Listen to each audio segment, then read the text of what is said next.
Good evening, and welcome to Conversations Around the Diocese, a program brought to you by We Are the Church. Please note that the views expressed here are solely those of the speakers and do not represent that of the Anglican Diocese of Jamaica and the Cayman Islands. Our conversation this evening will be facilitated by Monique Castle, a member of the Cathedral Church of St. Diego de la Vega, Spanish Town. Now, sit back, relax, join and enjoy the conversation. Remember that together we are the church.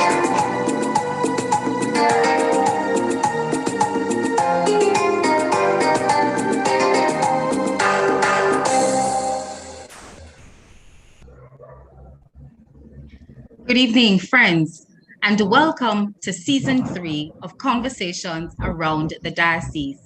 Our first conversation for this season will have us looking at the involuntarily returned migrants. Before we go into that, do allow me to remind you of the objectives of Conversations Around the Diocese, which is to provide a forum to have open discussions around pertinent issues to help people to navigate the world from a theologically and a scripturally informed perspective and to equip people to pray aright. And so our panelists this evening will be joining the conversation with us will be Professor Elizabeth Thomas Hope, Mrs. Natasha Gabbidon Malcolm, Mr. Isat Buchanan, and Right Reverend Garth Minott. Now, the term returning residents usually conjures up images of older persons who have lived and worked overseas for many years. And afterwards, they pack their bag and pan and they come back to Jamaica to a beautiful home that they would have constructed to enjoy retirement in the homeland. It's lovely, isn't it?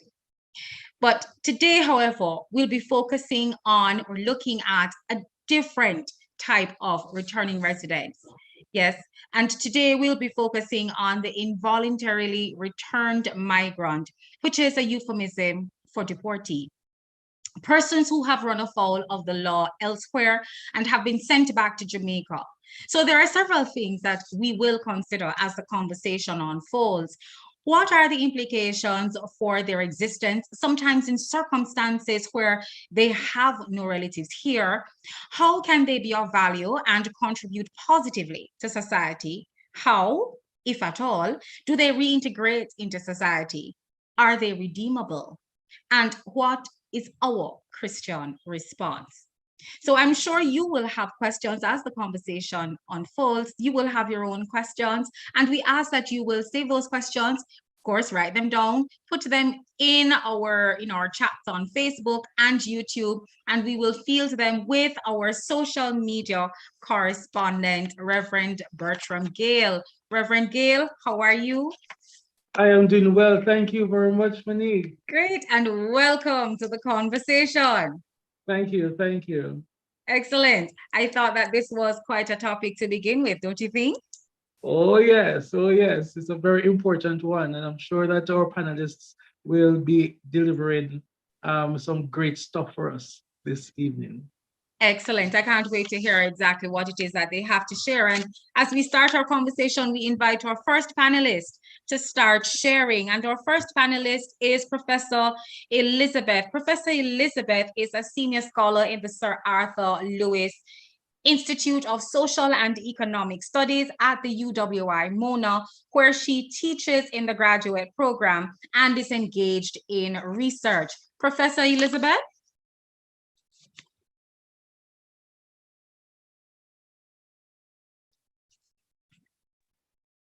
Hello, thank you. Hi, Prof. Elizabeth. Hello.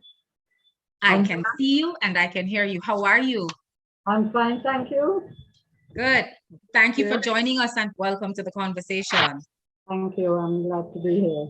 So you have some data on a research that you have done about the involuntarily returned migrant. Mm-hmm. We invite you to share that with us. Yes, certainly. In fact, our technical guru will share the screen in a moment. because as we know, there's a stigma very often attached to the persons who are involuntary returnees. And so we need to look quite carefully at some of the evidence that would dispel much of that view. So yes, Reverend Kirk, we can move quite quickly. Sorry, I'm not sharing the screen. So the next slide, sir.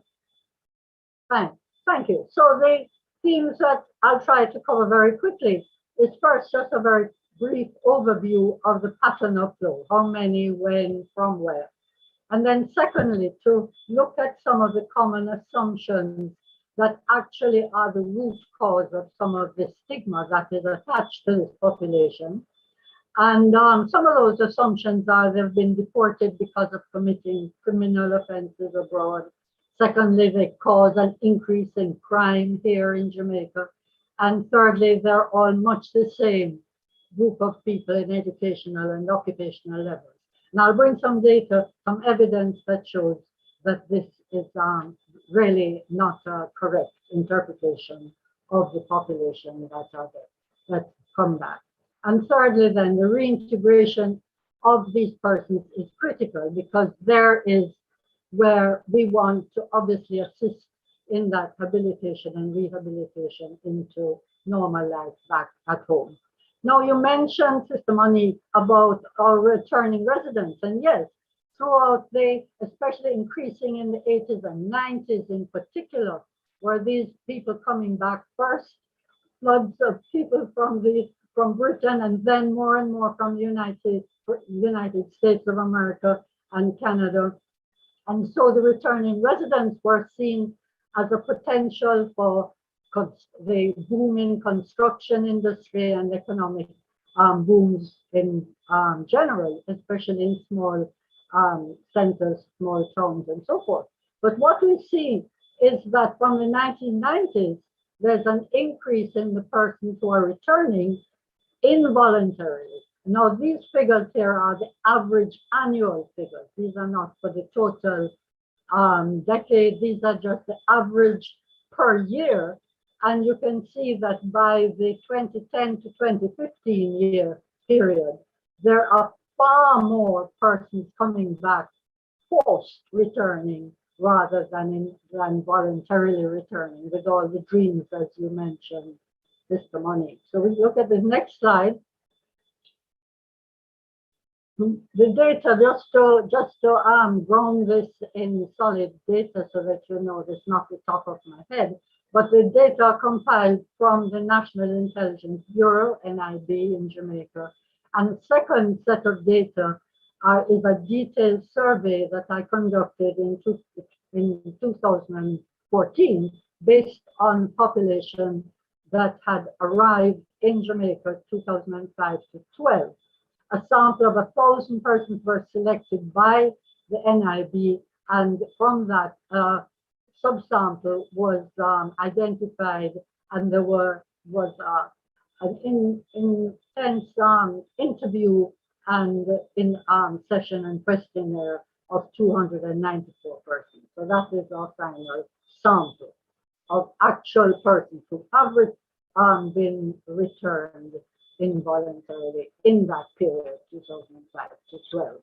So the next slide then will show you the numbers over the year, just the trend. So you'll see this increase in the 2010 to 2015 period, and then decline somewhat in 2016 to 2020. And of course, the COVID years since 2020 was a period of even reduced inflow of returning migrants. These are all now involuntary. So the next slide then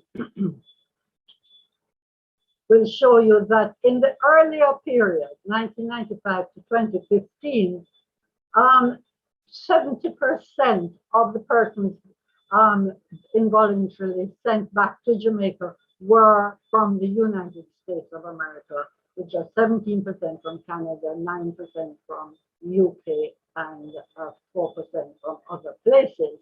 But the next slide shows that in the later period, 2016 to 2020, next slide, will show that you have a smaller percentage of the total number of involuntary migrants coming from the United States, only half the number. And you can see then the increase in the number of people now who are coming back from other places, Trinidad, Curacao, Barbados, Bahamas, as well as England and Canada. So now we find it's a much more varied population in terms of their migration destination. It's almost as though this became a trend in the 2010s from 16 to 2020, where Jamaicans were being sent back home for a variety of reasons. And so the next slide, we can go quite quickly through these slides.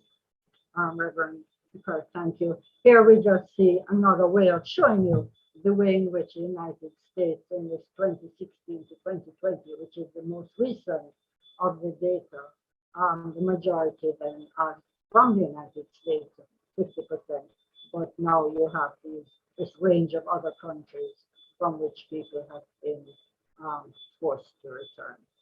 Yes, on the next slide. Just a simple indication of the sex breakdown. The majority of persons who are returned are in fact male, 84% in that particular sample population. Yes, and the next slide.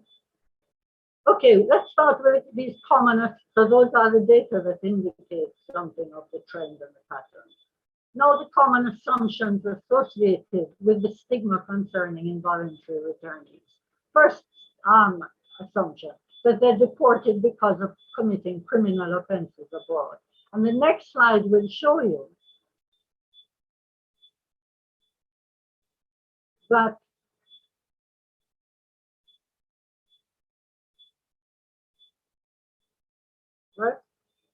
fine. It will show you that in fact the overstay, in other words, either illegal entry or overstaying of visa period permitted is really accounted for the largest single group of returnees, forced returnees. Other things were criminal offenses, yes, and the next slide will show you even more clearly that pattern. But I think it's very important to see that in fact, here we find 42%, this large blue sector, are the overstay or illegal entry or illegal re-entry of persons into destination countries. 27% were drugs related, and the others were a variety of criminal offenses. So on the next slide, goes on to the second assumption, that these people, there was this view around that they cause an increase in crime when they return to Jamaica or wherever they return to. You hear the same story in other parts of the Caribbean. And so the other slide then shows again that the evidence does not support this. The numbers of offenses each year only varied between 4 and 7 offenses after the return. That is again for this population that I'm looking at in detail between 2005 and 2012. And so there's no real trend in re-offending. There's just a few.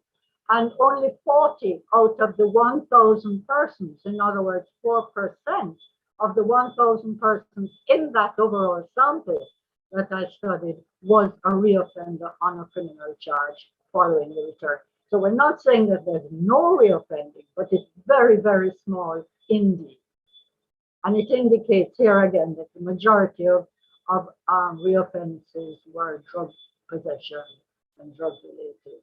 And there was also about 25% of them robbery. But having said that, we're dealing now with only 4% of all the persons in that sample of 1,000.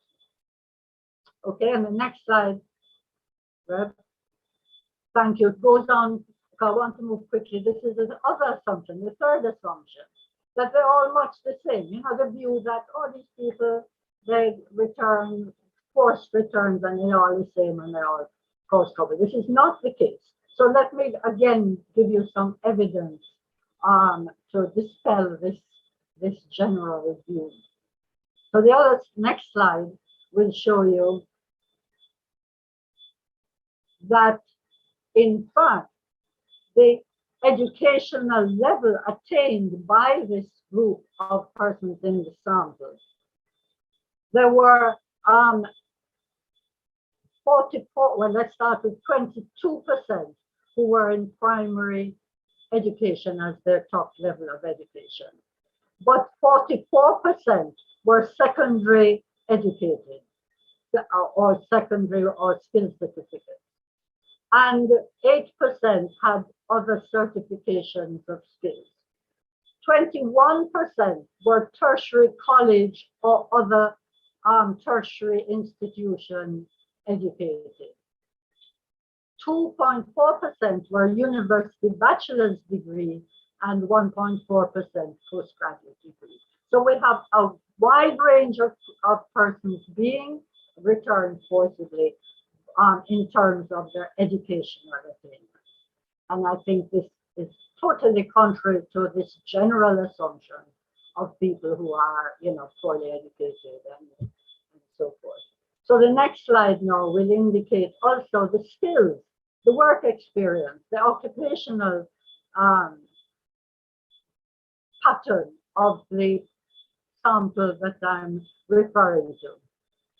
7.8, the little block on the left, moving from the left to the right of the screen, 7.8% were professionals before, at the time they were forced to return. 8.4 in technical and associate professional occupations, small percent in clerical work, and service and sales workers, 16%.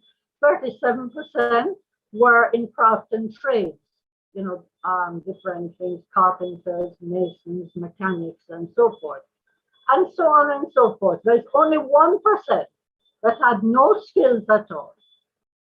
So here we have a range of occupational backgrounds and experience and skills among this population. Thank you, Reb. So the next slide then. Right, just very briefly then, when the persons who are involuntarily returned arrive, they're processed at the airport on arrival.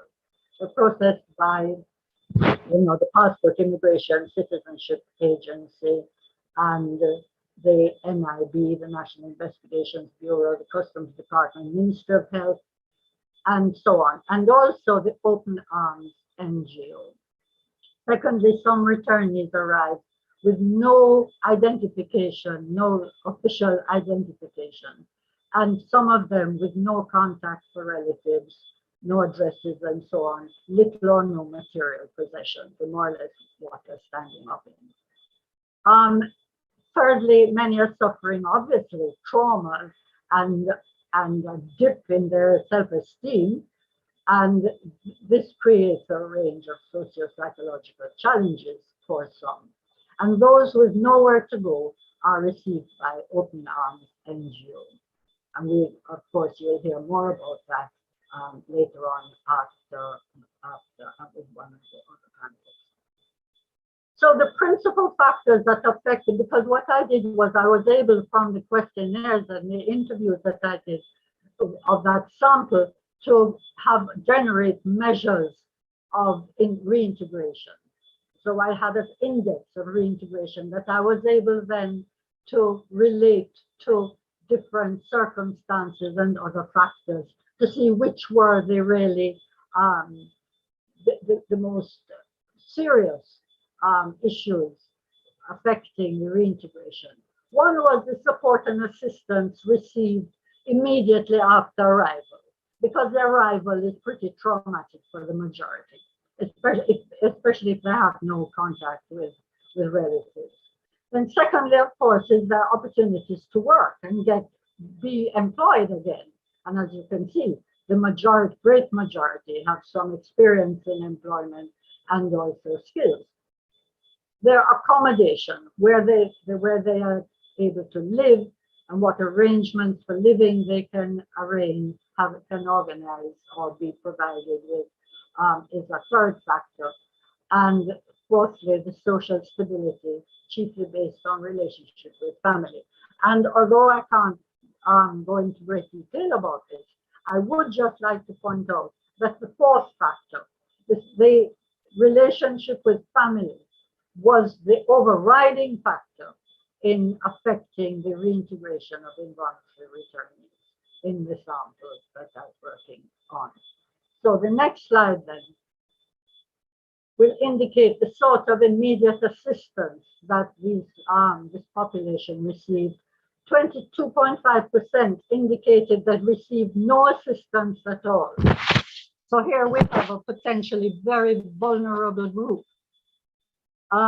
So that's an initial area of response that is needed, this initial arrival and assistance that people can get. Others were assisted by, at that time, the United Kingdom had a facilitated return scheme, but that has subsequently closed soon after I did my detailed sample work. And then there's the National Organization of Deported Migrants, the NODMN, NODM, which also assists people and has done since the 90s and still does today. And so we find that many, for instance, have had the assistance of more than one agency, and 23.5%, the blue segment on the left-hand side of your pie there, shows that family and friends assisted. So just under a quarter of that population was assisted by family and friends. But in the contrast to that, we have 22.5%, just under a quarter, who received no significant assistance at all. So the next slide then will demonstrate the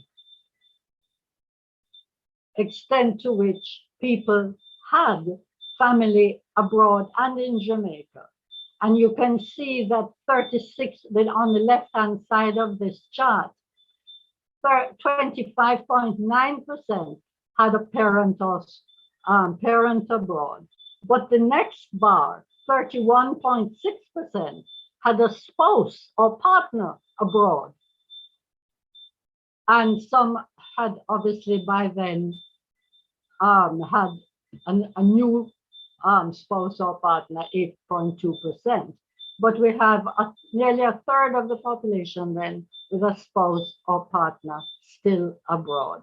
45% with a child still abroad, and then other siblings and other relatives. But the next slide shows you then the extent to which there was among this population connection with those families. And you have in the left-hand side of your chart, you have 6.6% who had at that time no interaction at all with their family abroad, and nearly 10% who had no connection or interaction with family in Jamaica. And then you have another group, the second group pair of bars there, 8% and 11.4% with hardly ever any interaction with family abroad. And even 24 and 29% in the middle of your chart who had interaction now and then. And fortunately, in the right-hand side of the graph, you have 43% who had a lot of interaction with their family abroad, and 40% who had a lot of interaction with family here. And this is what made the greatest difference to the level of integration. So assisting to connect with family is something that really stands out as a way in which we need to be responding. And so the next slide, Rev. Just to indicate, I want to make the point then, if I haven't already made it strongly enough, to say that this large number of persons coming back to Jamaica, forced to come back from their migration destinations, doesn't mean that we have this huge problem. So we don't need to be overwhelmed. It's entirely manageable when we can identify those specific areas where assistance would be critical. So we had of that sample that I am referring to, we have nearly 30% that were by the time we were speaking with them, very highly reintegrated. And nearly a half on top of that group, in addition to that group, who were highly integrated. And then 20%. So in other words, you had nearly 8%, over 75%, who were either very highly reintegrated or highly integrated. And we had, nevertheless, over 20% still who were poorly reintegrated for those reasons that I had indicated before. There was a very, very minute group who were less than 1% that was very poorly reintegrated in really serious distress. And then the next slide, Rev, is really to wind up my presentation, my contribution, to say, okay, the conclusion then to what I have to say is, where are we in terms of the conversation? And to throw that then into the next stage of discussion and ask, how can we respond? And I should at this point make the point that Canon Michael Allen, who is in the Diocesan Board of Mission and Ministry, had decided to have a small working group, which was myself that he invited me to be on board, and also Miss Carleen Boyce-Reed, so that we have been looking at ways in which that are feasible and manageable, and we hope significant ways in which the diocese and particular groups within the diocese, and Canon Michael has been contacting leaders of specific groups to be able to take this pastoral work forward. So really what we're all about in our conversation has to be, in this particular case, in terms of the involuntary returnees, how can we be true to the third mark of mission, respond in service to the people in need. Thank you, Sister Monique.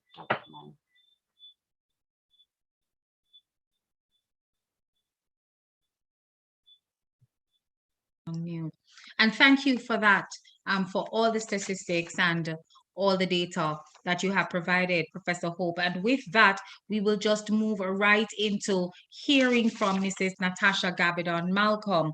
She is a senior social worker who works with Open Arms Development Center. Mrs. Gabbidon Malcolm, good evening. Good evening. Thanks for having me. Great. Welcome to the conversation. You have heard the statistics and the data that have been provided by Professor Elizabeth, but you have worked and you have been working with our involuntarily returned migrants. So please share with us in the conversation some of the on-the-ground realities and the impact that there is. I must say thanks to Professor for sharing, for setting the background, because some of those things are really what is impacting the IRMs, as we would call them today. Because one of the greatest impact that we see is that when they're here, a lot of people feel that once you are deported, it's because you have committed some heinous crimes, and not realizing, as the statistics would have shown, that majority have returned because of either being just paperwork, not being legally there, or because they have re-entered into the country without any formal documentation.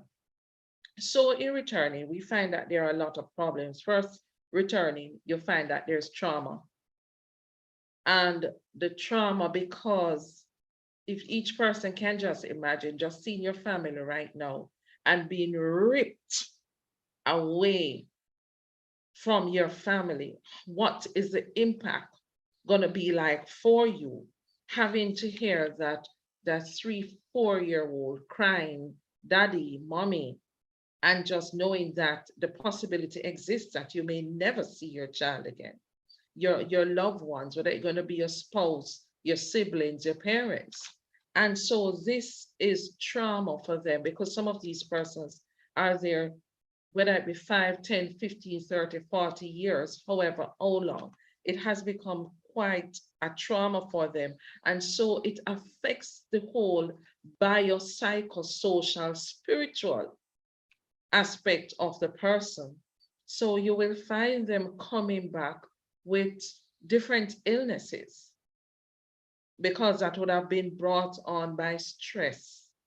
You would have find that the psychological, we have persons coming back with mental problem who had no previous record of having mental issues. And so you find they don't want to socialize with anyone.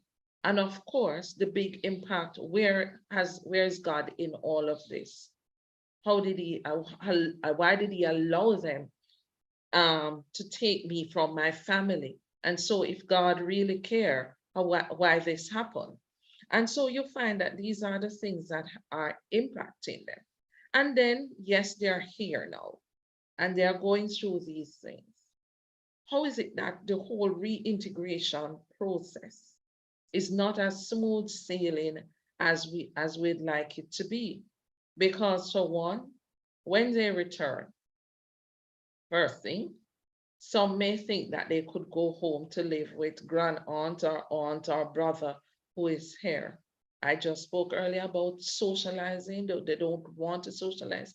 So coming back home, and as we say in Jamaica, see me a one and come live with me the other, it don't always work. And so they may go to stay with some family member or friend, and in no time they're back out on the street. Thank God for open arms. We'll take them in and help with the whole rehabilitation. But then that's another trauma that is added to the trauma of coming back. And so you find that the cycle is going on and on. However, at Open Arms, we try to deal with the rehabilitation, reintegration, and resettlement. However, before we get to even that, we find that for those who don't come to Open Arms, you may ask, what about them? When I talk to these, because the British High Commission tend to look after those who have returned from the UK and interacting with them. And if they are able to stay somewhere other than Open Arms, we know how it is. The bills have to be paid, right? And so not being able to contribute, you're there now for 4 months, 5 months, using up light, water, internet. The bills need to be paid and this person is not contributing. What is going to be happening? They will start seeing the face makeup and things start happening. The cold shoulder is being given and they are out there now, start being hungry and feeling again rejected.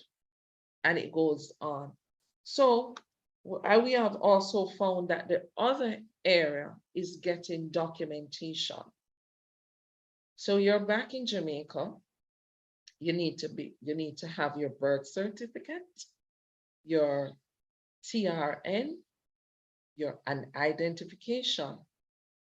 Now, getting the birth cert is not so difficult, except that you may find someone who have left Jamaica for many years ago, coming back on RGDs now saying, They can't find their paper, they can't find anything for them, and so they will have to do a late entry. Late entry takes money.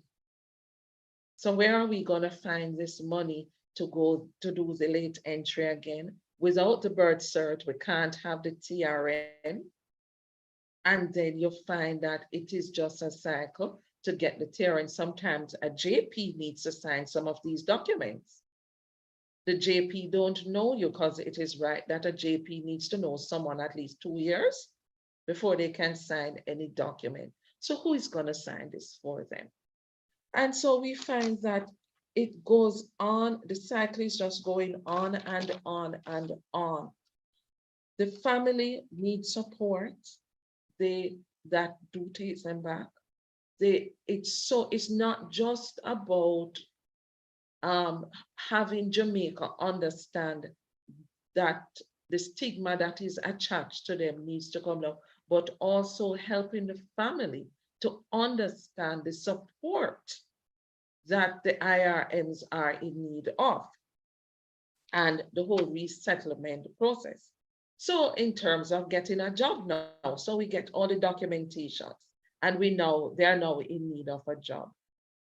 Who wants to employ deportees? Let us be real. Because when they do, especially that their resume, and there's a gap, if they have been incarcerated for 2-3 years and there's a gap, the question comes about, you weren't living in Jamaica, what happened? Nobody wants to employ. And we would have seen, based upon Professor Elizabeth's statistics, that not all of them, a matter of fact, majority comes at have secondary level education. They have skill set. We have persons coming back here who are great carpenters. They can do tile making.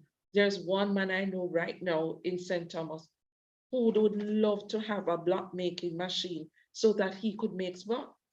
And so we find that they have various skill sets, because sometimes even being incarcerated, they learn so many skills. They get so many subjects while being there. City and Guilds is one that has helped them. I've known persons who have returned and happy for them, they are now working into the legal system. And so you find that because we're not willing to give second chances, it slows the process of reintegration and resettlement. And if we hold out and not being able to employ them, and what is going to happen? So while they do not want to reoffend, because a matter of fact, some of them were not offenders in the first place if they only returned because of documentation. If they come and they're hungry and nobody's looking out for them, what is going to happen? Where are they going to force to turn to? What is it that they're going to do to take care of their basic needs? And so we're hoping that with all of this, we can have people supporting more, seeing more, understanding more, because the person may say, but I knew Mark when he left here 10 years ago, but he was quite all right, but now he's suffering mentally, but the mentally that he's suffering is because of what has happened to him. And we have to be a little bit more understanding and a little bit more appreciative of some of the things that they can bring to our table, and even help to enhance Jamaica as we move forward. And we may ask the question, what is it that I can do? There's so much things that we all can do. There are great needs out there. If we know someone who can employ one of these persons, let's talk to them. Or get to know an IRM better. Set up a schedule. If you don't know where to find them, I'm able to speak with them if they are willing to speak with you, and see how best you can help them. They're always in need out there. And so we just have to really understand that the reintegration, The rehabilitation, reintegration, and resettlement is what is key for all of these persons out there. And we have to build on what they have in order to help them be able to contribute more to Jamaica as a society.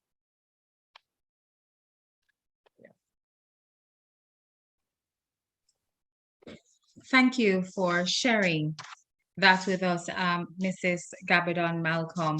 And I think based on some of the questions that I had posed earlier at the start of the conversation, you have already clearly answered one of them.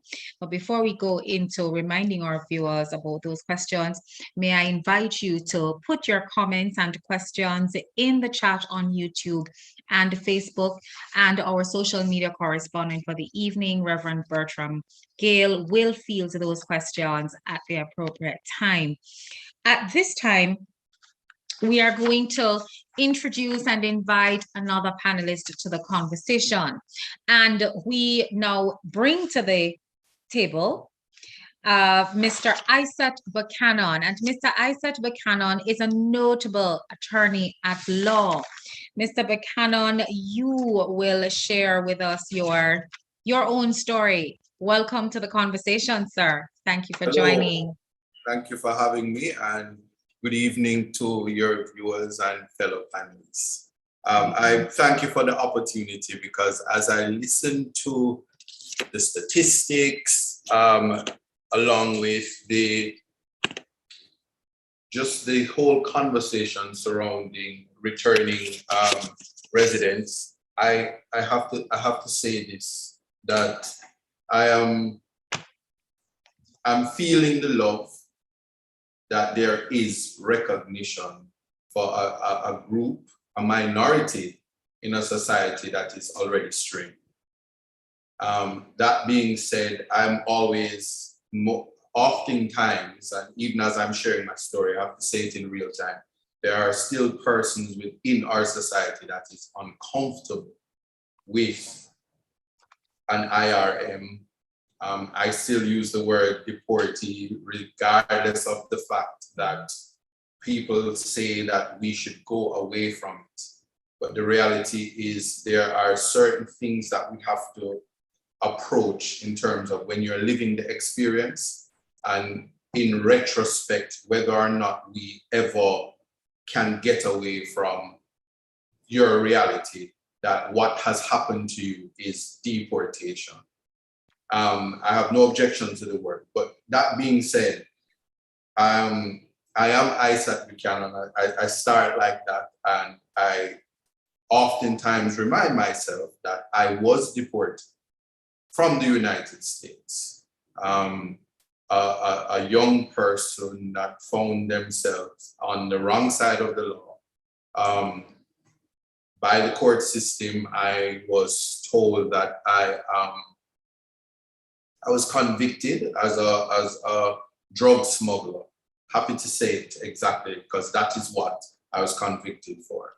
But found myself after a 10-year sentence on a plane, shackled, and I popped up, because that's what happens. You pop up in Kingston.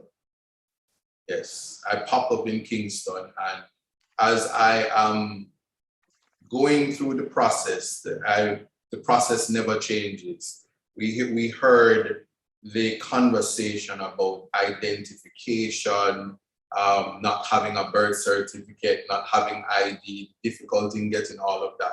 But in the mind of somebody who is a returning migrant, involuntary return, one wonders, how did I get here if there are people telling me that you have to confirm who you are and that you're actually a Jamaican to get a TRN, to get your birth certificate, but somehow they knew who you were to send you home and the government accepted you. These are simple things that a returning resident will never, ever get a grip on, and sometimes is caught 2 years of the process grappling with simple things like identification and who am I, where should I be? Because the reality, everybody is saying no one wants you here. So I'm starting from the point that I found myself in Kingston. And several things that happened to me didn't happen to the other 36 people. And I always remember in 2008, 36 other persons on a plane from the United States with me. Fortunately for me, when my bus pulled up at the time, it was Central that they took you to for processing. They weren't at the barracks. Fortunately for me, my family was ready and willing to accept me. Not so for, it broke my heart for many other persons because no family came. And all they got was probably a ride to wherever in Jamaica that some of them had never been years before. But all my father said to me is, be still and take your time. Because what happens to a returning migrant is you want to go back, you spend time not wanting to even reintegrate into the society or rehabilitate, but more than anything, you want to do something, which is pick up your life, continue. And unfortunately, the reality, which is the word that we must always remember, even as we try to assist, is that reality is a very hard pill to swallow. So I went away before I was 21 and I came home just shy 2 or 4 months short of being a 30-year-old. So not accounting for that. So many times for some of us, there's a gap between how you function in society and what you're supposed to do. So in walking you through that, I'm in Jamaica, and yes, you're right. To do anything, you need your ID. And there is not one JP that says, but they say, but I don't know him. And they might know your mother, they might know your family member, but if they can't, and naturally so, if they are true to their oath, they can't lie for you and say that I know. So for some, you're going to have to be in the presence of people for a significant amount of time before somebody gives you an opportunity. So that's further delay to progress your life. And in that, rehabilitation can be lost. Now, I was in, well, I can say it. I was in the Constant Spring area. So some people will say that it's uptown, so I don't share the same experience. Except every time something happened in an area as far as Grand Spain, Manning's Hill Road, anywhere in that surrounding area, the police would try to find the deportee guy, and that deportee guy was me. I found myself in Portland and the Constant Spring police station is calling to find out where's the deportee boy, somebody's house got broken into. That is not even, it wasn't my experience before I left, and it is not my experience now. So this is where stigma gets you into all sorts of troubles. But I came back addressing the part now about being skilled. I learned so many things when I was incarcerated that still today as an attorney, I wish the Jamaican prisoners had that opportunity. So I came back as a skilled professional trainer, nutritionist, educator, with proper certification. So I was equipped, and that meant nothing to anybody, because if you even got the opportunity to do a job, the people around, and Google wasn't as fancy as it is now, but people would just Google you and quickly tell the boss, we have a criminal around us. I can't put my handbag down. Mind you, I was not incarcerated for robbery or rape or anything of that nature that would put me in the category of you need to hide or hold your handbag, or that it was a non-violent offense. And the idea that somebody would think that because they said you're a deported criminal, that you brought violence and the ability to harm, these are stigmas that never leave. Now, in the process, so you would lose, if you did get a job, you're likely to lose it when persons, you get the conversation is almost still the same now with a difference because now I'm an attorney. And so when it comes my way, I laugh because I'm self-employed. But you get the conversation, they call you in the room and said, I wish things were different. And in a utopian society, the opportunities would allow you to remain with us. But persons unnamed, the masses have taken the vote and we can't have you here. Not saying that you're not rehabilitated, not saying that you do anything, but yeah, I can finish conversation and sentences. And this is the reality of the experiences that I want the public to understand. And I had the weirdest confrontation with a tenant because my parents own property and the family is abroad, like the statistics that the doctor gave us. The family is abroad and you are here. And so they tried to say, you know what, you watch the property. So I'm the landlord.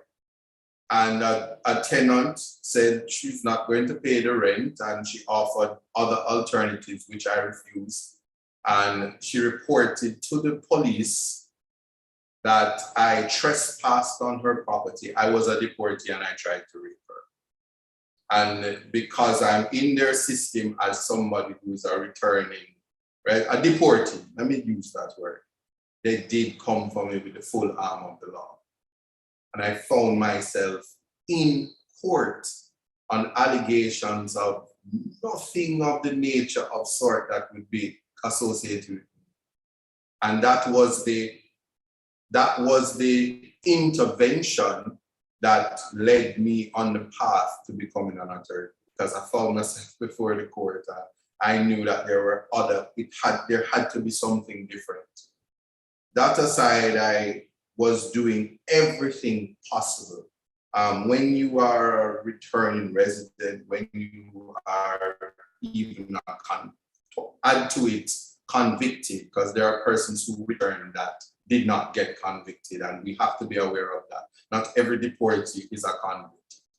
But with all the stigmas attached, you find yourself unable to fit in and reintegrate. But you have to, and this is not this as persons who want to help deportees, and forgive me for using it because I know they say it's a negative word, but I want the reality to set in.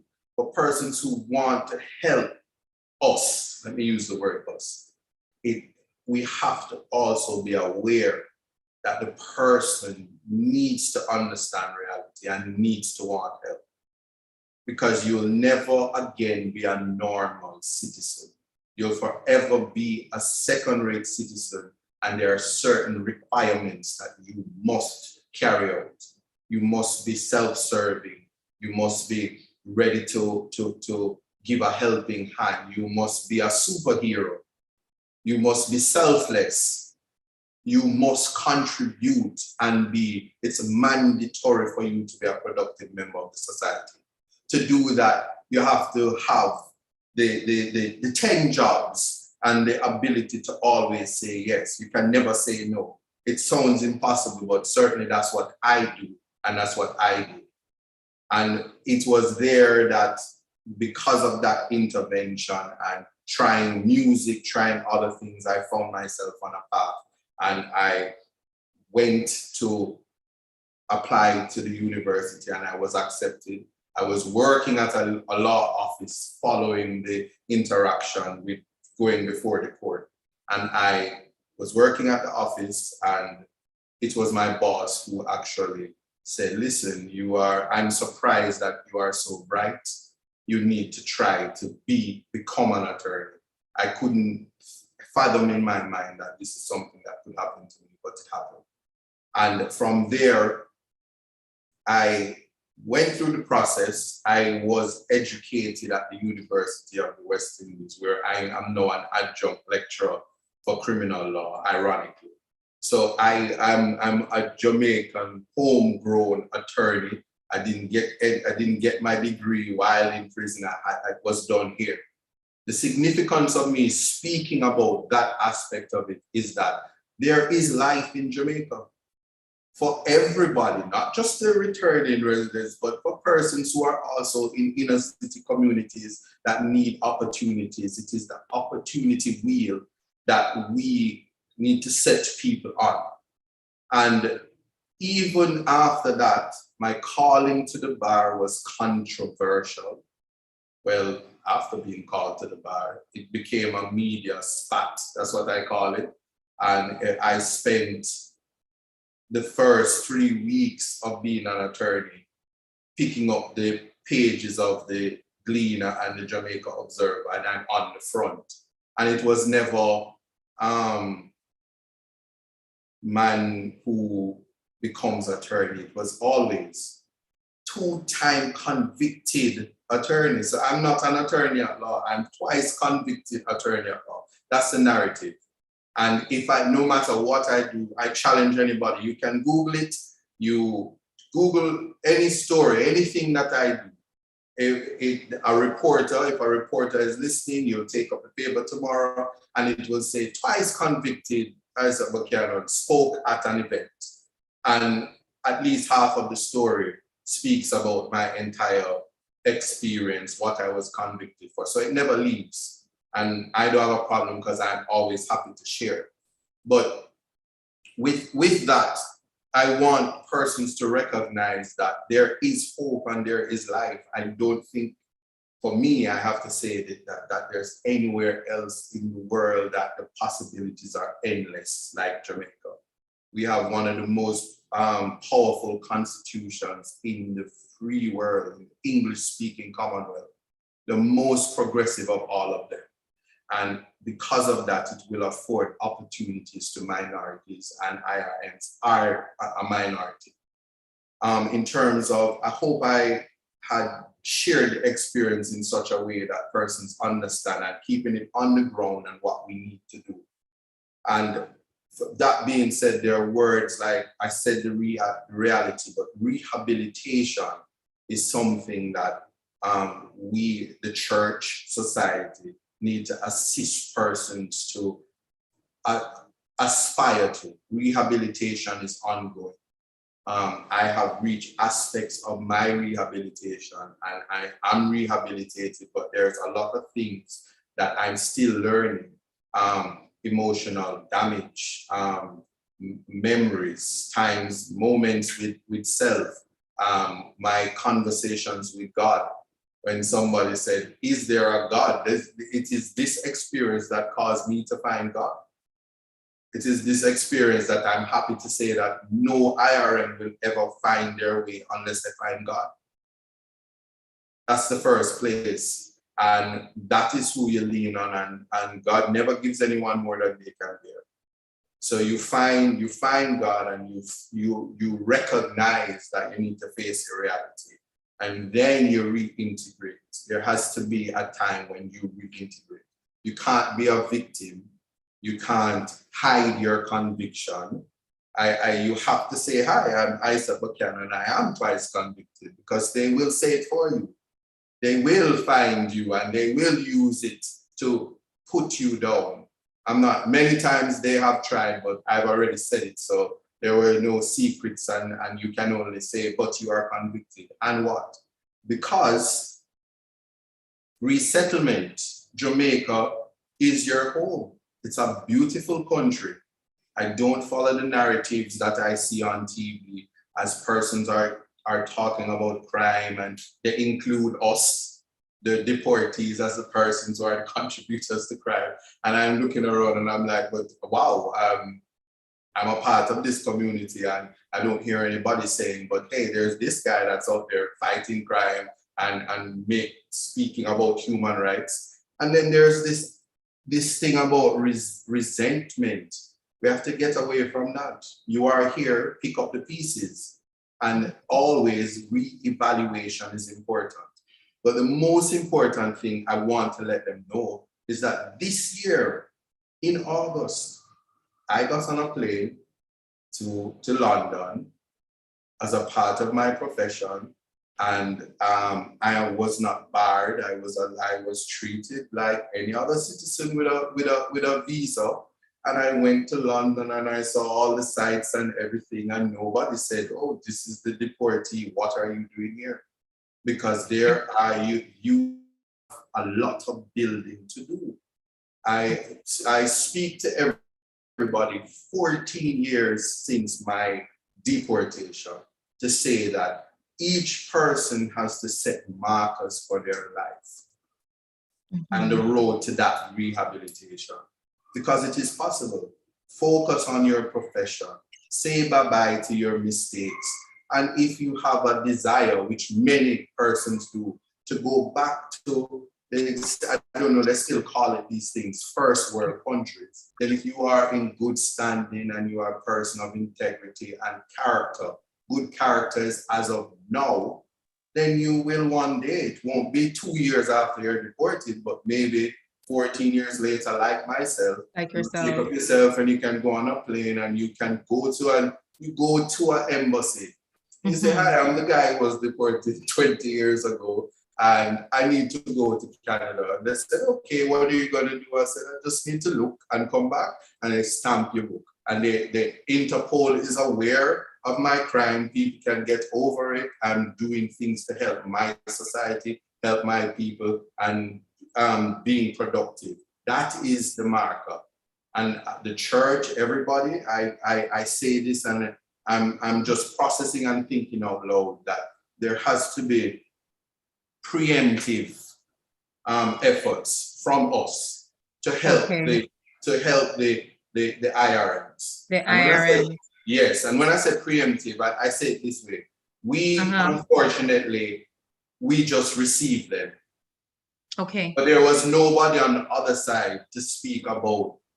Deportation is exactly, I can tell you this, I wasn't there, but it's exactly like the Middle Passage from the slave thing. Oh my God. No, it is. Mr. Buchanan. All right. I know you guys are going to cut me, but I want you to understand something. This is the last of it. This is the last of it, and I'm done. Just understand.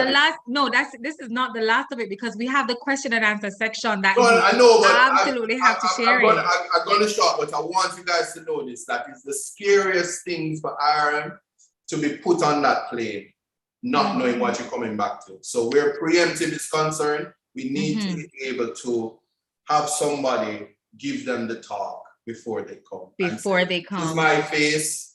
You see it now. When you're on the other side, you'll see me again. Might be any one of you.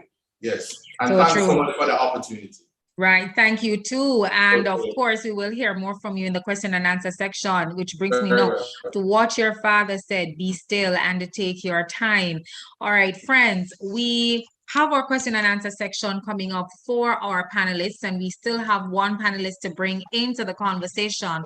But before we do that, there is actually a feature that the CATD team did on Open Arms, on the Open Arms Development Center. This is the organization that Mrs. Natasha Gabbidon Malcolm mentioned that actually takes in some of the IRMs who have no relatives and have nowhere to go. So let's take a look at the feature, and then we will be able to answer some more of our questions and hear from our final panelist. I am Yvonne Grant, one of the founder members of the Open Arms Development Center, and I function as the administrator stroke director. We serve the homeless, both male and female, many of whom are involuntary returned residents. They come to us if they have nowhere to go, and the length of time depends on individual needs. And we take both male and female. If they have problems along the way and they might need to come in to us for a period of time, we will accept IRMs, as we call them. Also, funding is very, very important, and it poses a challenge because we are a charity, and also we do not depend totally on others giving us. We have social enterprises which help us to a great degree to earn, and it can be a very good income earner, as well as preparing IRMs and other residents for work and giving them experiences so that when they go into the world of work, they can function very, very well. What are some of the social enterprises you have Some here? of the social enterprises are apiary, which we produce honey and we sell. And also we're registered with the Ministry of Agriculture and Fisheries, so it's standard and standard is tested and it's of a very high quality.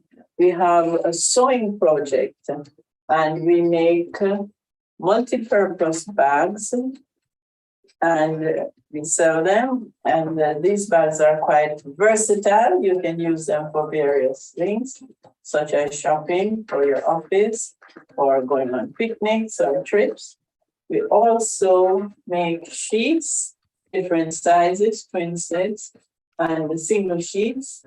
So this helps to bring in some funding to assist with running the programs. What could we do to make things better here at Open Arms?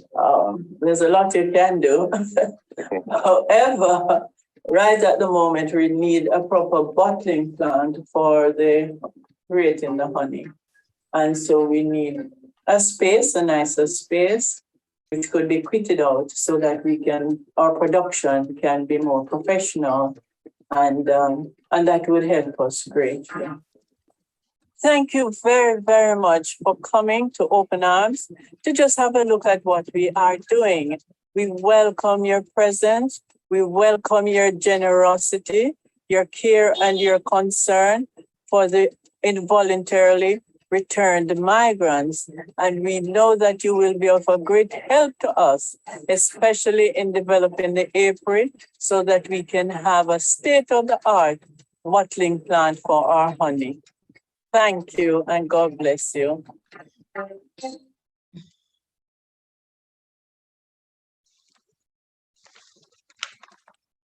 Thank you. And that was the feature that the CATD team did with Mrs. Yvonne Grant. It was just for us to go down into the belly of the organization to have an understanding of exactly what is it that takes place at the Open Arms Development Center. Now we move further into the conversation into looking at what is the church currently doing. How is it that the church has been responding to the IRMs? And as Mr. Buchanan has plainly put it, and I think we can now put it on the table, what is being done for the deportee, right? We invite Reverend Bishop Garth Minott to the conversation. Good evening, Bishop. Bishop Garth Minott is a suffragan bishop of Kingston. Thank you very much. Bishop. Good evening to you, and good evening, Monique. Good evening to your listeners. Fascinating discussions. It's rich, lovely to be here. I did say when I was being asked that I didn't think that I should be on the panel. I think Professor Elizabeth Thomas Hope's research, I'm familiar with it, and I think it is solid. And when I heard that Open Arms, and I work with Open Arms, I've been working with them over the years. And I think when Kirk was my student, I took him there on study tour. So I've been associated with Open Arms for many years. And I have had the privilege of counseling and providing spiritual direction and pastoral care to a few returning migrants. So I felt when I looked at the panel that it was sufficiently composite that I didn't feel that I had a place there. So rather than focusing on what the church does and is doing, I'll share a little of my experience, but I want to focus more on a kind of biblical theological perspective on how we treat with involuntary return residents or nationals, because that theological position informed my intervention and work at the Open Arms Drop-In Center. It informed my work in providing counseling and pastoral care to selected return migrants. And it will continue to inform my work going forward. So I just want to focus briefly on just a biblical ethical perspective on things that have guided me over the years. So to that end, I lift up the point raised by Professor Hope with respect to the importance of family She mentioned that there was significant support, over 40% of support for family, and that is significant. Open Arms Drop-in Center, thanks Ms. Malcolm for reminding us that Open Arms is very involved in reintegration. They have a very efficient system and process. I like their process from taking people in from day one and walking them through a very efficient process to fully integrating them into the Jamaican society. And I want to commend them for their work and recommend them for ongoing partnerships. I would recommend them to anyone, any organization, church, civil society, government. Well, the government works closely with them. I think they have a very good system, and I highly recommend it. And then, of course, Isat closed pretty much by talking about the importance of character, good character, because I think that is solid with respect to how these residents are going to interact with Jamaicans. But I'm going to come to the matter of stigma, which Isat mentioned, because as the Jamaican character and those of the returning nationals interact, I think we have some clashes in character, and therein emerges the stigma. So my focus really is on a book I'm reading by well-known leadership guru and pastor John Maxwell. And he has a book entitled Ethics 101. And his thesis really is that we are to live by the golden rule. Live by the golden rule. And he highlights references to the golden rule in all the major religions of the world, in Jewish religion, in Muslim, in the Baha'i faith, and of course in Christianity. And for us as Christians, the golden rule is matched with the commandment to love your neighbor as yourself, which Jesus reinforced in St. Mark chapter 12 and verse 31. But in terms of the golden rule, it's in St. Matthew chapter 7, verse 12, and Christians would know of the Sermon on the Mount, which goes from Matthew chapter 5 through to chapter 7 or chapter 8. And in Matthew 7, verse 12, Jesus says, in everything, do to others what you would have them do to you.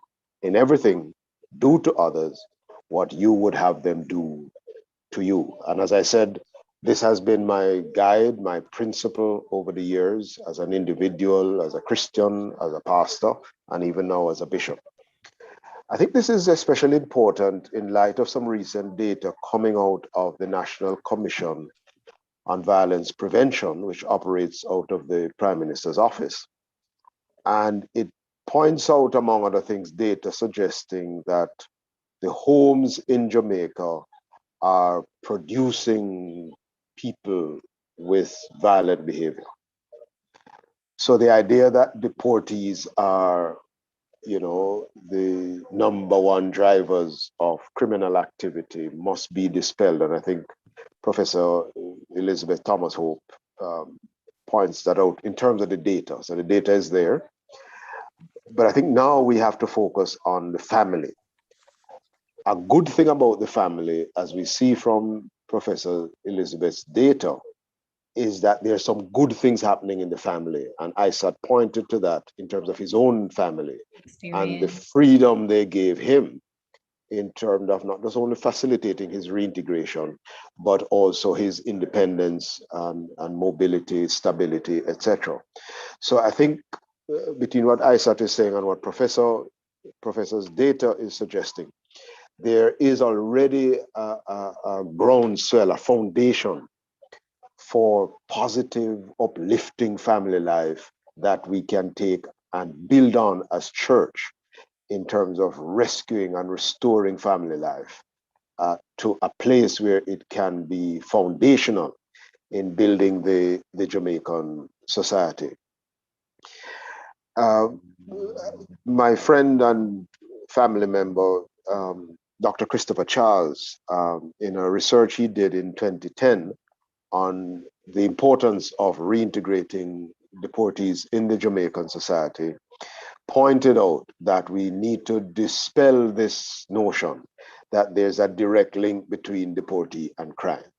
And from what Isat is saying, clearly we have to speak with the Minister of National Security and the Police Commissioner about how the rank and file behave, because that has to be dispelled among them, and we cannot discriminate against persons purely on the basis that they have this label, or we give them this label called deportee.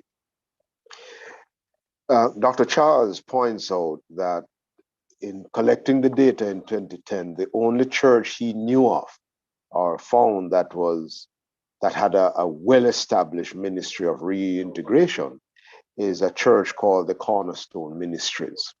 They had a well-established system of reintegration from a Christian standpoint. Of course, the Open Arms Development Center existed at that time and was doing work even then. Granted, they have pretty much, improved on their service since that time. I would like to see a lot more churches, including my own, being involved in this area. But like in other spheres, we have to overcome the matter of stigma. I'd like to suggest then that as we move towards greater work in this area, that we partner with the poor relief. I know Mrs. Grant at Open Arms and Ms. Malcolm will testify to that. They work closely with the poor relief department. I think the poor relief department has been bastardized in Jamaica. It has very proficient and professional people working with them, and they work, in terms of, some of the in deprived situations across the country with very limited resources. I think they could be far more resourced, but that's something we can advocate over time. So my final thing then is to address the situation with involuntary return nationals. We have to address the matter of stigma. Now, stigma is not just related to involuntary return nationals. I do a lot of work with people living with HIV and with minorities, and stigma is a big thing up to now. And there's monkeypox these days, stigma. When COVID just started, if you sneeze in public, you're in trouble, stigma.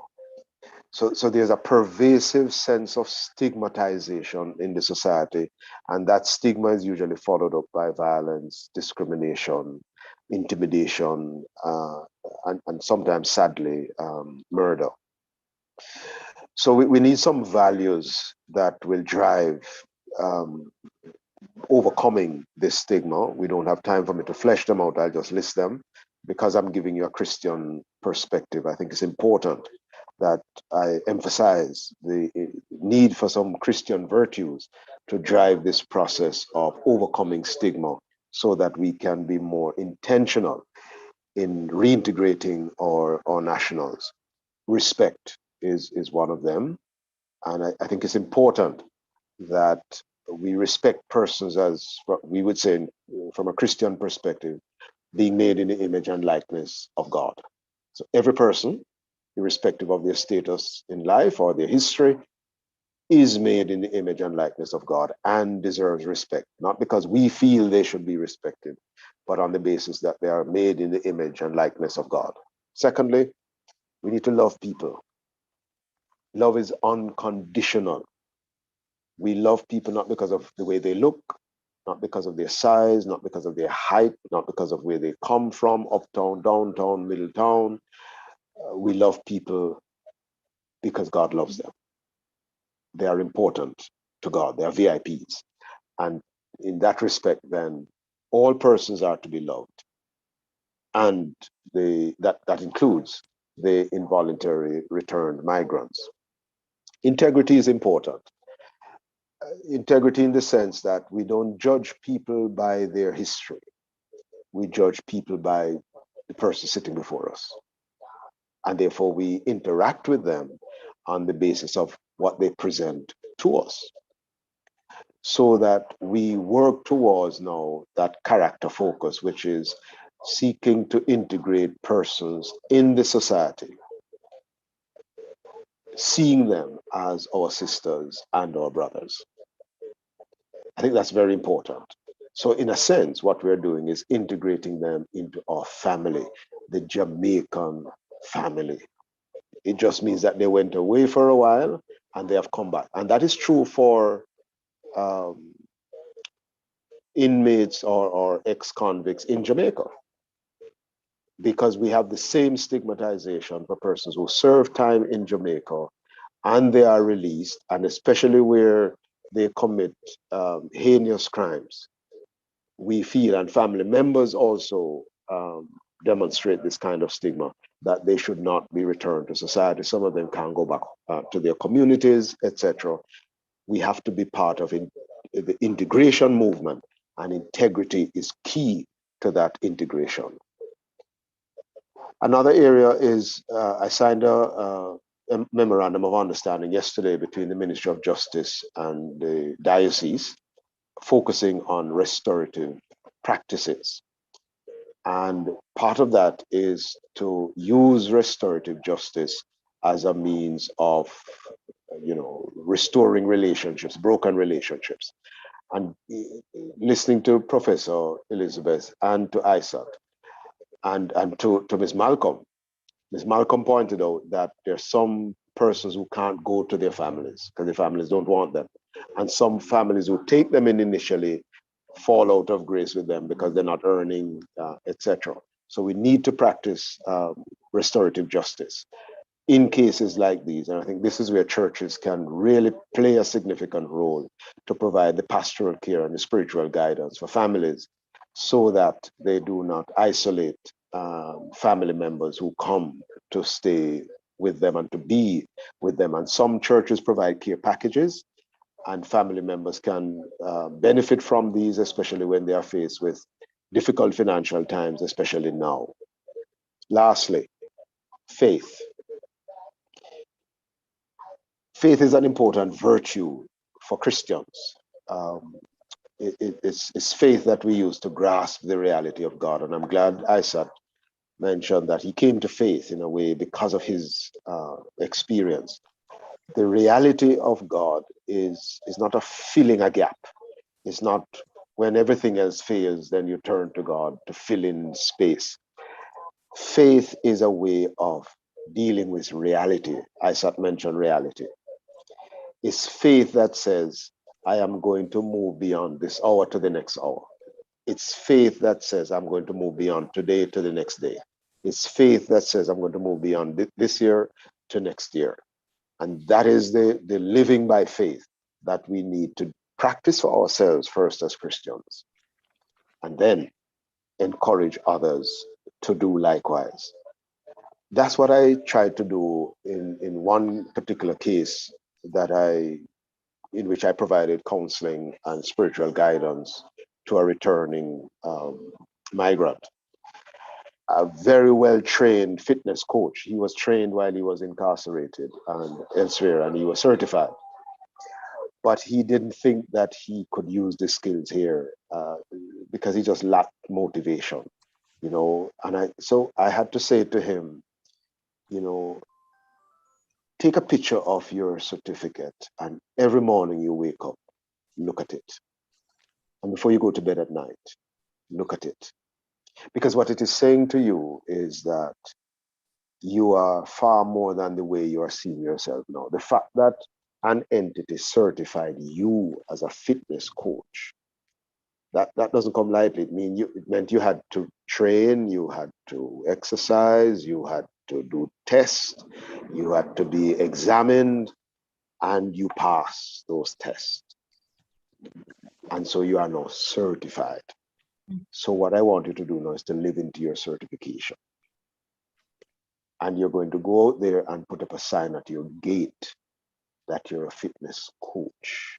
And everybody who knocks on the gate, it doesn't matter whether they're scammers or they're mischief makers or they're children, you are going to go out there and you're going to talk with them.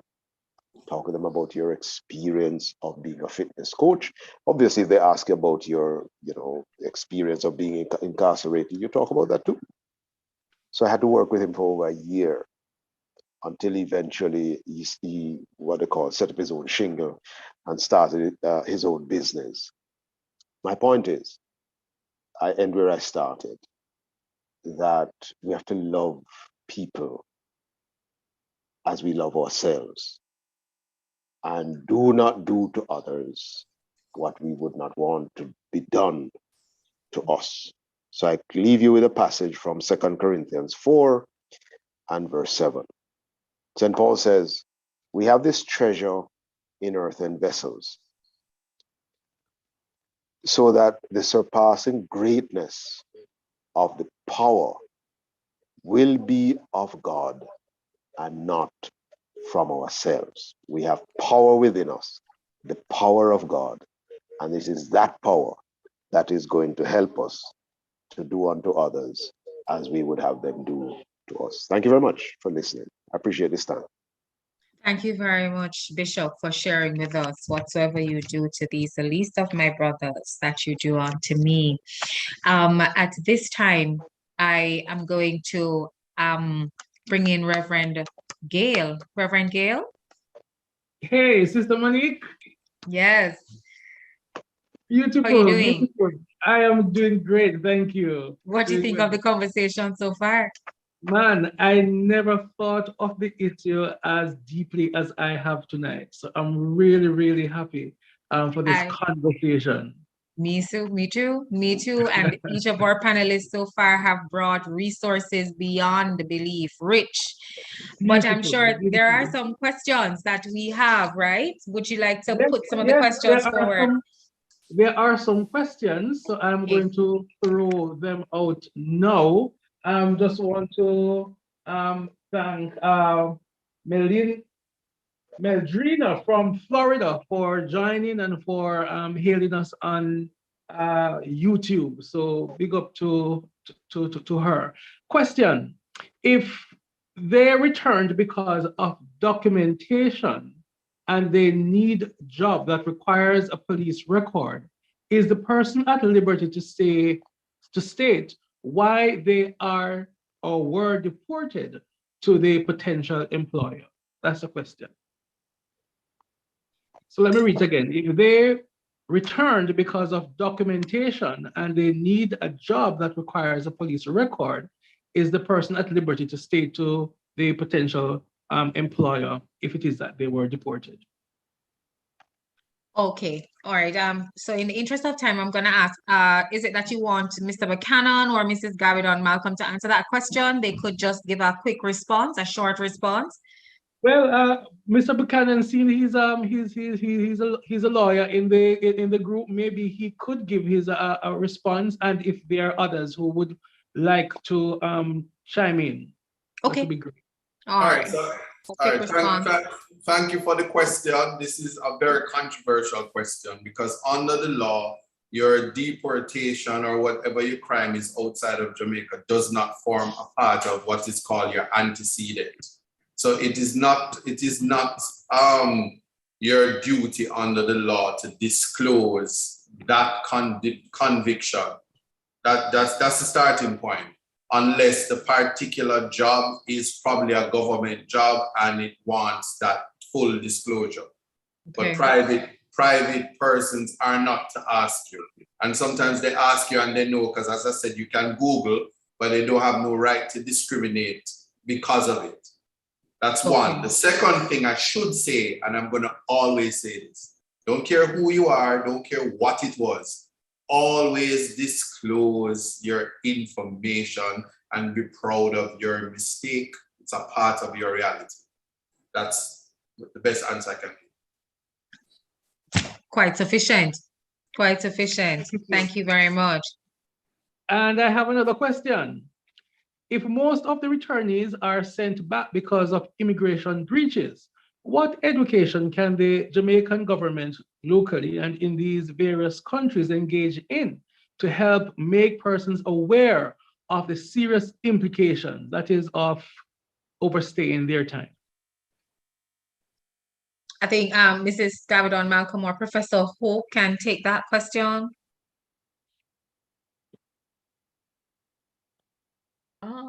I must say that, yes, that's a very good question. But I think all persons leaving Jamaica would have known, if I'm understanding your question correct, would have known that once you overstay your time in any country, the likelihood is for you that you can be deported. And so this is why you're asked the questions when you're at customs, how long are you gonna stay? And all of these things. So persons, I think, are well aware, but because of what is happening here in Jamaica, I mean, everybody's trying to get a different likelihood. We'd have seen it now with teachers migrating and everybody trying to get a better dollar, so to speak. So they run risk and chance of hoping that to get a better life without being caught, hoping to sort out themselves before all of this happened, but it doesn't always work. So I'm not sure if it is more thing that needs to come from the Jamaican government, or is it that persons need to just acknowledge that this is something that can happen to them. If I can, real quick. Thank you. There's an aspect of it that I just want the public to understand. It's nothing that governments can do, because oftentimes the persons who are deported are generations later.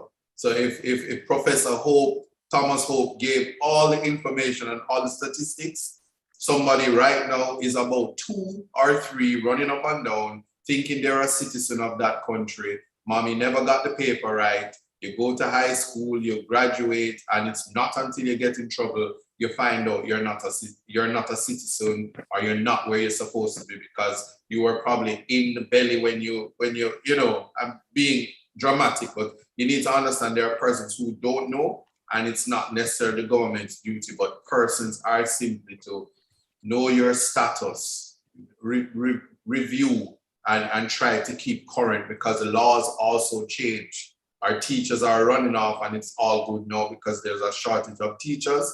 The law may very well change when all of that is good, and you hear practicing certificates are not up to date, and you suddenly become illegal, and that public education cannot be put on any government. It's just simply unfair. Interesting. Sister Monique, we have one more question. Go right ahead, Yes. Reverend Gail. How do we deal with IRM children? I think Ms. Gabbidon could help us in responding to that one. I'm not sure on how do we deal with IRM children here or abroad? Did they say? More than likely, I'm thinking it's going to be the ones who are here. See, that's where we have so. Yeah. influence. Yes. Okay, so how would you deal with the children who are here? I mean, children who have been deported. I think it could be taken broad. It could be children who are deported, and also the children of those who are deported. They have to deal with the stigma as well, I'm sure. Oh, well, that is more of a iffy one, but it's just about having the child or children to accept that what their parents have done, and to appreciate their parents nevertheless. Because yes, it's just like having a child who have HIV. I've worked with children who have HIV and they can't go to schools within the very close proximity to where they are living. So it's just about, as you say, education, building the self-esteem to let them know that this is not a crime as it seems as if it is in Jamaica, but your parents would have done this because of wanting to have a better life for you. It's just about educating them and building their morals, and not to let them see a shame, as people put it, upon their parents. And the child, of course, the whole family may need to go into counseling to better accept and understand what is happening. Beautiful. Thank you. Mrs. Gabbidon Malcolm, I just have one final question that I wanted to ask. Does Open Arms take children? No, because children, anyone under the age of 18 is considered a child, and you are the responsibility of the CPFSA. Okay, okay, all right, okay, friends. We have been having quite a rich discussion. Each of our panelists have added so much value and they have provided so much information.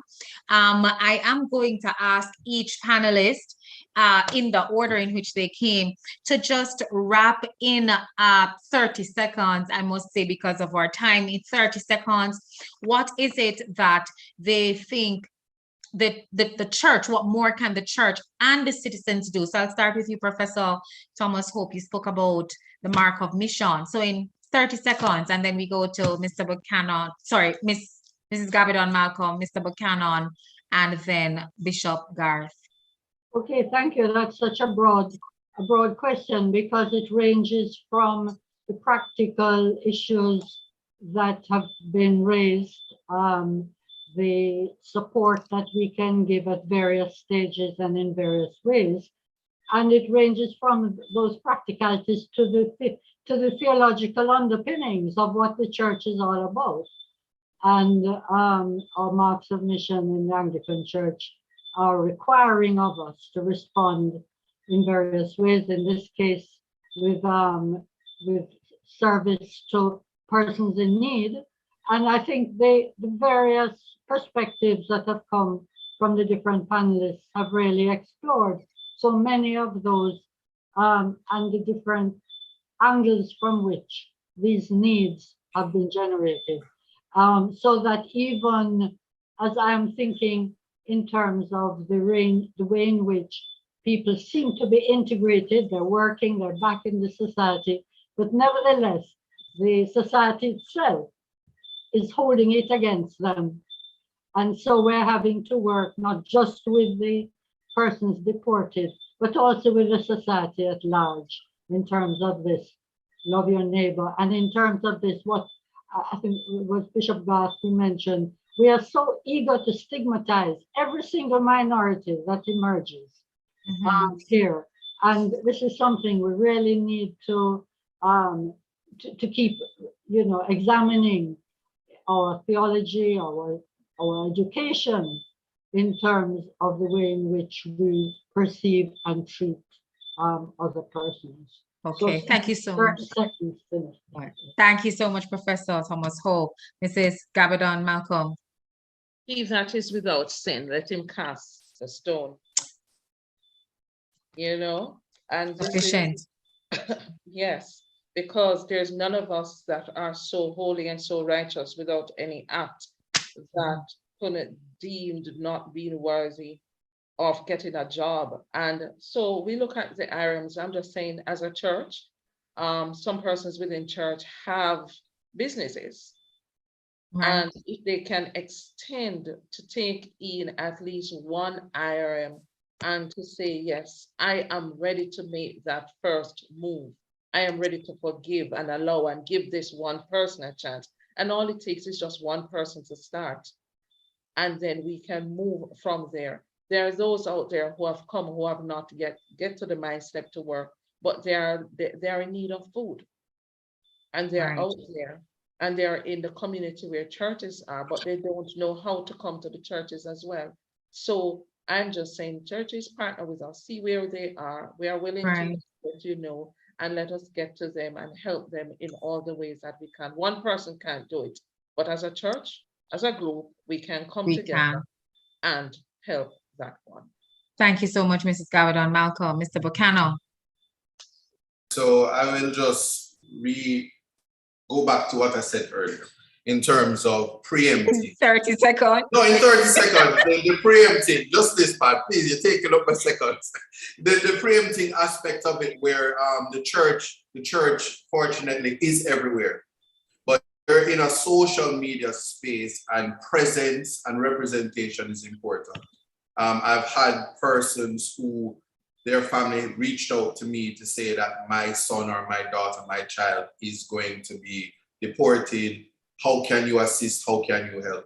The church fortunately has the ability in terms of going back to what we call mission, to be able to sometimes you see my face at the plane door and say the next time when you get to the other side, you'll see us again. So Professor Thomas Hope, if she met them in England, that's the face they would see when she's here. And we have that capacity, and that's something we should look forward to, so that when we hear stuff like this, it's time to have a JP sign a paper. Every JP saying, but I don't know you. You would have known some of them. It's not all, these things are processes, and we have to find a way for the church to start to meeting them so that the process is smooth, because that's the scariest part of it. That's my submission. Thank you so much, Mr. Buchanan. Bishop Garth?